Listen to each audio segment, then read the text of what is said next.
Olá, e vamos iniciar nossa aula número 1 de pintura digital. E na aula de hoje, utilizando o software Krita, nós vamos fazer uma composição bastante simples, que vai ser uma floresta, né? Por que nós escolhemos esse tema? Porque o objetivo dessa aula é, na verdade, nós trabalharmos os principais fundamentos de textura e de aplicação de tintas e, acima de tudo, verificar, experimentar os pincéis que um determinado software possui. Importante dizer que essa aula pode ser pensada também para as mídias analógicas, como por exemplo tinta acrílica, tinta guache. Aqui nós fizemos uma camada com um esboço. O esboço para a pintura ela é um pouco diferente, né? Você só faz umas pequenas indicações, porque o que vai contar mesmo é a tinta. Então você só faz algumas linhas norteadoras, tá? E aí você já cria uma camada nova.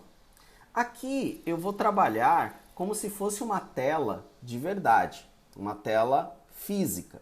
Então, a primeira coisa que eu faço quando eu estou com uma tela física é o de trabalhar o fundo. Tá? Então, eu faço as texturas, vou utilizando cores. Geralmente, no fundo, eu vou utilizando cores análogas, tá? Ou cores que fazem parte da mistura final que eu desejo. Então, por exemplo, no caso da floresta, né? Uma floresta, me vem muito o verde. Então, reparem que eu já comecei um amarelo esverdeado, eu vou jogando um pouquinho mais de verde, vou jogando essas tonalidades. Reparem também que eu pintei a parte de cima e vou começar a pintar a parte de baixo que eu separei com a linha do horizonte, já com uma outra cor. Obviamente, eu poderia ter pintado toda a tela com uma cor só, mas eu quis preservar a linha do horizonte, porque aí é importante dizer que aí depende muito do background de cada artista. Então, no meu caso, eu sou um desenhista, né, de ofício, eu não sou um pintor, né? Então, para mim é importante ter essas separações, isso me ajuda a pensar melhor no trabalho. Você que está fazendo o trabalho, você vai pensando como que você trabalha melhor, né, as suas direções de arte e as suas técnicas, né? Reparem que eu estou utilizando apenas um pincel aí no caso. Esse pincel é um pincel texturizado. Então, a minha sugestão é que você utilize ou no Krita, ou no Autodesk Sketchbook, ou no Sketchbook, né, que agora não é mais da Autodesk, o Adobe Photoshop, enfim, o software que você preferir, que você faça pesquisa de pincéis. Na internet você também pode baixar centenas de pincéis, né? Eu aqui, como professor, eu gosto de utilizar os softwares na sua natureza, porque aí eu atendo um público iniciante. Então reparem, pessoal, que aí com um pincelzinho só eu já vou fazendo as marcações. E vejam que pequenas pinceladas podem indicar, através daquilo que nós chamamos de olhar da Gestalt, ou seja, aquele olhar sintético, parece umas gramas, né? Então, a pintura, ela trabalha muito com essa sugestão, né? Então, dificilmente alguém vai olhar esse fundo embaixo e não vai considerar que pode ser gramas, né? Mesmo sendo apenas pequenas pinceladas. Uma coisa importante, aí sou eu que estou fazendo isso, peço que vocês não sigam isso, né? Como eu quero pintar como se fosse uma tinta real, né? Um trabalho físico, eu estou fazendo sem o Ctrl Z e estou fazendo tudo numa camada só, tá? Vocês podem usar quantas camadas vocês quiserem. Por exemplo, aqui eu estou fazendo na mesma camada esses troncos, mas você não deve se sentir obrigado a fazer dessa forma. Você pode fazer uma camada nova. Nesse caso, recomendo, como é uma pintura, que vocês não trabalhem com camadas no modo multiply, por exemplo, no modo overlay, que vocês trabalhem sempre nas camadas no modo normal, e aí vocês vão mensurando a opacidade. O que seria esse mediar a opacidade, né? fazer com que às vezes o desenho ele fica muito nítido, né, na pintura. Então você baixando a opacidade, ela vai entrar um pouco mais nas camadas de tinta, né? Ela vai dar uma impressão como se estivesse por dentro da tinta e até uma espécie de transparência, que é muito importante na área da pintura, tá? Então veja ó, que essas sugestões que nós estamos fazendo, ó, eu aumento um pouquinho o pincel, aumento um pouquinho o tronco, né? Isso dá uma sensação de alguns troncos na frente, outros atrás. Esse movimento, né, que nós damos o nome de perspectiva, é muito importante numa composição. Também é interessante porque dá uma certa naturalidade na tela, né? Deixa a cena, a gente não tem, as árvores não são 100% alinhadas, né? Então isso ajuda a dar uma naturalidade. O que eu estou fazendo agora, né? Isso daí a gente dá o nome de renderização, ou seja, deixa a imagem mais nítida, que é tirar essas linhas duplas que tem aqui no desenho, que naturalmente acontece devido às pinceladas. Então a gente vai cortando esses ruídos, né, para que o desenho ele fique mais nítido mesmo, tá? Então isso daqui é uma técnica de pintura analógica, né? Você vai pintando pela parte negativa do desenho, né, pela parte da moldura, né, e vai tirando as linhas duplas, né? Isso vai ajudar a ter um desenho mais nítido, né? Uma coisa também que você vai poder utilizar bastante são os conta-gotas. Os conta-gotas eles são essenciais para esse tipo de trabalho. Por quê, né? Porque ele vai ajudar você a identificar a última cor e você vai fazendo os blends, né? O que são os blends? São as misturas de tonalidades que vão acontecendo ao longo da pintura.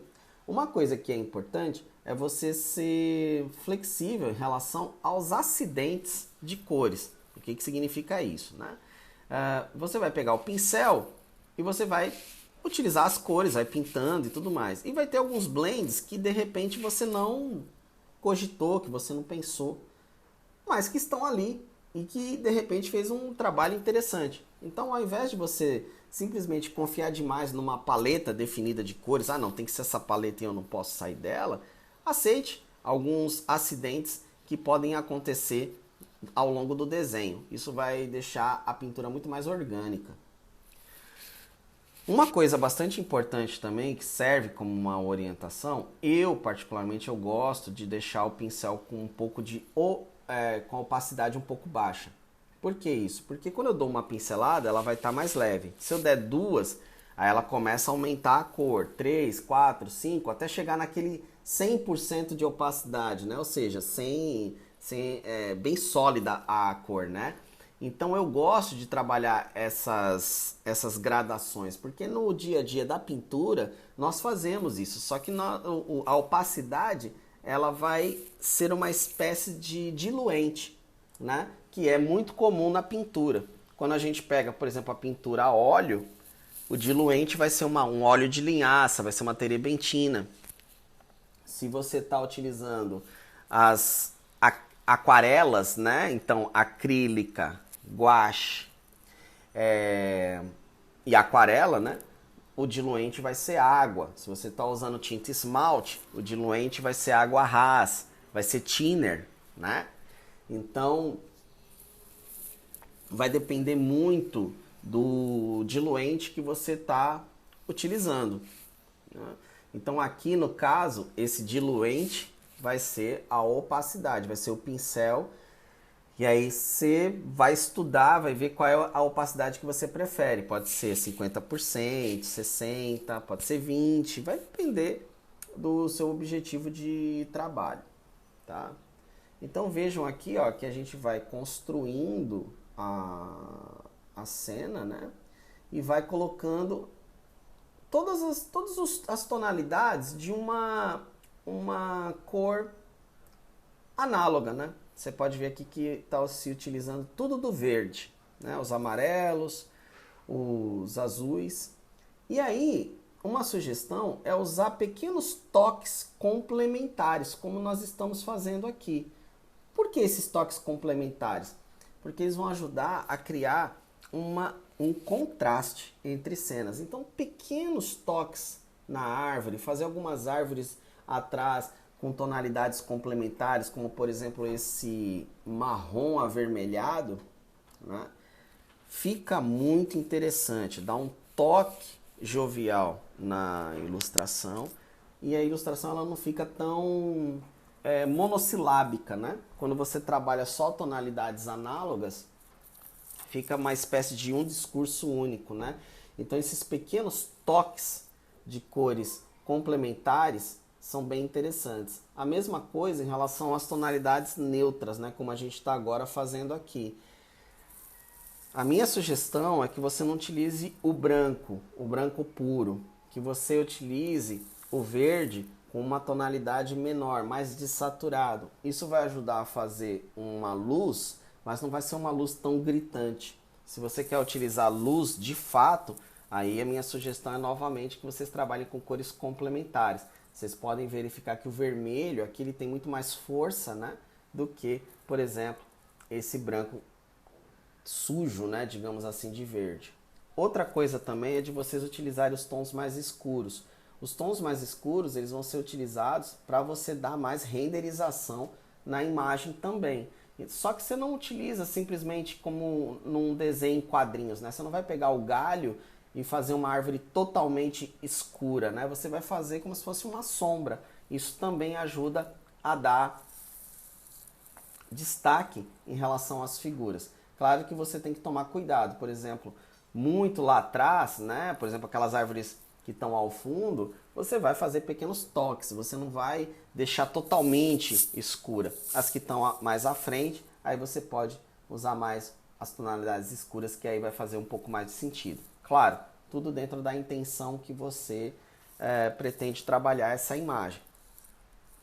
Uma coisa que é muito importante é você utilizar as benesses, né, da pintura digital. Então, por exemplo, depois vocês podem trabalhar um pouco de níveis, um pouco de brilho e contraste, vocês podem trabalhar algumas imagens, né? E vocês podem, inclusive, ter mais de uma opção de imagem. Então, por exemplo, vocês podem, de repente, fazer só o fundo, aí abre uma camada, faz só as árvores. Vocês podem ter duas pinturas, né? Uma pintura só com o fundo, uma pintura só com o fundo e os galhos, né? Então, por exemplo, eu vou querer fazer umas folhagens aí nessa pintura, eu vou criar uma camada nova. Porque, por exemplo, eu gostei muito dessa composição do jeito que ela tá. Do jeito que ela tá aí agora, pra mim já tá um trabalho pronto. Tá uma opção bem razoável, bem legal. Mas eu quero experimentar, então eu vou fazer agora umas folhagens nela, vou dar uma trabalhada. Então, para isso, eu vou criar uma camada nova. Por quê? Se eu não gostar das folhagens, a pintura que eu gostei inicialmente está lá preservada.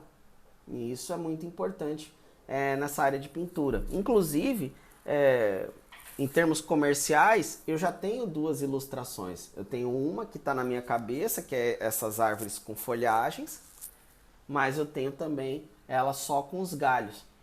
Isso também é interessante para um cliente, né? De repente você oferece duas opções, uma com folhagens, outra só os galhos, né?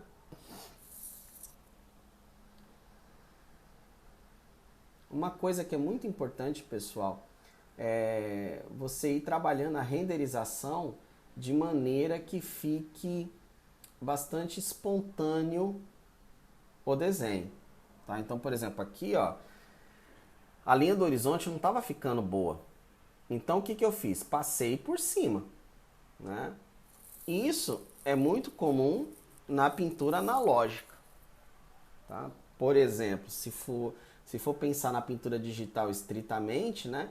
Se eu tivesse feito esses galhos, esses troncos numa outra camada, eu não precisava estar redesenhando isso, redesenhando as coisas. Porém, eu quis trazer um pouco dessa bagagem, né, dessa experiência da pintura analógica, né? Então por isso que eu estou fazendo dessa forma, eu quis trazer esse desafio para mim. Mas você que é um ilustrador essencialmente digital, você não precisa fazer isso. Inclusive eu recomendo que não faça, né? Isso aí que eu acabei de fazer. Então eu quis fazer essa linha do horizonte, quis fazer uma espécie de um rio, né? Uma passagem ali atrás, e aí eu passei literalmente por cima dos troncos, né? E aí redesenhando, refazendo, eu acho que aí conseguiu fazer um trabalho legal. E você vê que só uma sugestão, né? Só uma mudança de linha do horizonte, né? Eu consegui fazer um plano, eu tenho o segundo plano, que é esse rio, e ficou um plano lá atrás, né? Então ficou interessante, né? Uma coisa que parecia ter só um cenário plano, né? Ele passou a ter um caminho diferente, né? Inclusive até essa área amarela embaixo parece um caminho, né? Parece uma trilhazinha, né? Então é engraçado volto a dizer, esses acidentes, né? Eu não havia planejado esse corte, mas agora que ele tá aí, eu tô achando ele bem bacana, né, de trabalhar. Esse tipo de trabalho que eu dou o nome de semi-abstrato, né? Porque assim, ok, a gente olha e fala, puxa, isso daqui é uma floresta. Mas se vocês pararem para pensar, são formas abstratas, né? Não tem uma forma lá muito concreta, né, em relação a isso. É muito interessante porque eles dão alguns acidentes de composição, né, alguns acidentes felizes, né, e aí cabe a nós, assim, a gente ter essa flexibilidade. Eu realmente, quando eu planejei esse desenho, eu queria uma coisa mais simples, mas ele foi criando alguns planos, né, essas misturas de cores, e particularmente eu acho que com um resultado melhor do que o que eu havia planejado. Olha só, pessoal, aqui eu estou fazendo uma camada à parte. Por que eu estou fazendo essa camada à parte? Porque realmente eu não tenho certeza se eu quero que fiquem essas folhagens. Então estou fazendo teste, tá bom? Realmente aqui eu parei para pensar, ponderei e falei, poxa, se eu fizer essas folhagens em cima da camada, eu vou ter que redesenhar muito processo, muita coisa, e eu não estava interessado nisso.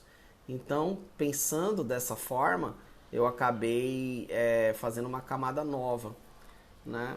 E aí eu estou utilizando um amarelo um pouco mais forte, né? Então até remetendo um pouco aqueles ipês, né? Os ipês amarelos, né? Para dar esse destaque, né? E aí tem que tomar um pouco de cuidado, né? Porque se você simplesmente lotar de amarelo, você vai apagar todo o trabalho que você fez dos troncos, né? Então por isso que aqui já é um trabalho que eu decidi não me arriscar e fiz uma camada à parte, tá? Aqui eu estou usando o mesmo raciocínio de cores análogas, né? Então amarelos, só que são amarelos esverdeados, né? Complemento com o próprio verdes, né? Com alguns verdes, né? E aí eu vou trabalhando isso daí. Se fosse uma tela analógica, dependendo do material, talvez a tela embaixo teria que esperar secar um pouco para depois jogar essas folhagens, né? Se fosse, por exemplo, tinta a óleo, o legal seria esperar uma semana, né? Já uma tinta acrílica, esperar um pouco, né? Esperar uma hora para depois aplicar essa tinta, né? E de preferência com pincel limpo, né? Para você poder fazer sem a mistura de baixo, né? No caso do digital, a gente não precisa esperar, só abrir uma camada nova, né? Que aí ela não vai interferir na camada de baixo. E essa talvez seja a grande vantagem da pintura digital, né? De você, caso você se arrepender, você pode deletar a camada, né? Aí ficam algumas sugestões, né? Aí é uma sugestão mais artística, né? Existe centenas, né, de boas gráficas que poderia imprimir, inclusive imprimir em tela, né, jatear em tela, em papel tela, e você pode criar os complementos com tinta de verdade, né, aquelas tintas acrílicas ou tinta a óleo, né? Você pode imprimir e depois fazer alguns retoques. Então esse tipo de trabalho pode ser bem interessante do ponto de vista de ser uma tela híbrida, né? Você pode brincar com esse universo. É bem interessante, né? Fazer esse tipo de trabalho duplo, né? Mandar imprimir num papel tela, um tamanho, numas dimensões grandes, né? E tal. E você só fechar colocando alguns toques de tinta, né, semelhantes à tinta da impressão que está aí. Fica bem interessante, são trabalhos bem legais, porque, enfim, querendo ou não, a pintura digital fica nessa esfera, né, do digital, mas às vezes a gente quer imprimir, quer transformar ela em alguma coisa um pouco diferenciada, né.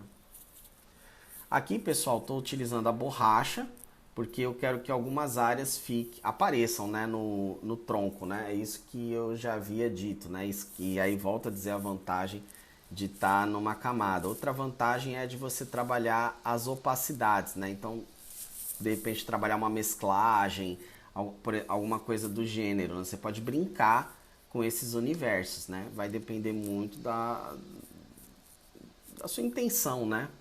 Também você pode trabalhar um pouco mais a questão dos níveis, né? Então, os níveis vai trabalhar os valores tonais. Então, no caso do Krita, né? Vai trabalhar os pretos, os cinzas e os brancos. Então, isso é bem interessante para que você tenha um destaque melhor na ilustração, porque às vezes a ilustração você está pintando ali, você está muito focado e ela fica um pouco aguada, né? Ela fica um pouco com muita tonalidade de cinza. Então, para que ela tenha destaque, ela precisa ter um equilíbrio entre tons pretos, tons brancos e tons cinzas, né? Então, os níveis, eles ajudam um pouco a você ter essa percepção, né? Bom, pessoal, a gente está chegando ao final desse trabalho, tá? É importante dizer que no universo da pintura, você não tem exatamente um final, né? Essa pintura aqui eu posso ficar trabalhando ela 20, 30 dias, um ano. Posso trabalhar, sei lá, eu posso acrescentar um balanço, aí posso acrescentar galhos, posso acrescentar uma pessoa, posso acrescentar um barquinho ali no fundo do rio, enfim. A pintura, ela tem esse desafio, né? Ela tem essa questão, né, de sempre estar incompleta. Então, a minha sugestão é que você trabalhe, você pinte, você faça bonitinho, aí depois você fica uma semana sem ver essa pintura, volta, olha, vê se você quer mais alguma coisa, e se você não quiser, se você achar que ficou bacana, ficou bonito e tudo mais, aí você finaliza a pintura, tá? Como eu falei, ela é um gesto inacabado, né? É um pouco diferente do desenho. O desenho ele é mais definitivo em relação à pintura, tá? Então, pessoal, essa é a nossa primeira aula de pintura. Nós vamos fazer uma série de 5 encontros. Vamos trabalhar basicamente com Krita, mas volto a dizer, vocês podem trabalhar com o software que você quiser.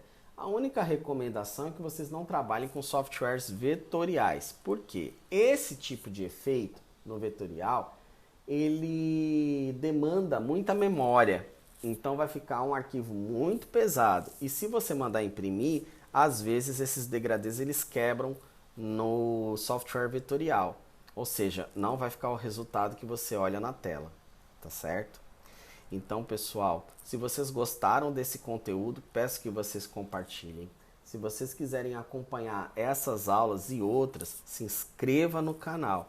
A gente tem sempre 5 encontros em relação a um determinado tema, sempre com o intuito de ser uma introdução ao tema. Afinal de contas, a especialização e aprofundamento depende de vocês. Então, desde já, o meu muito obrigado.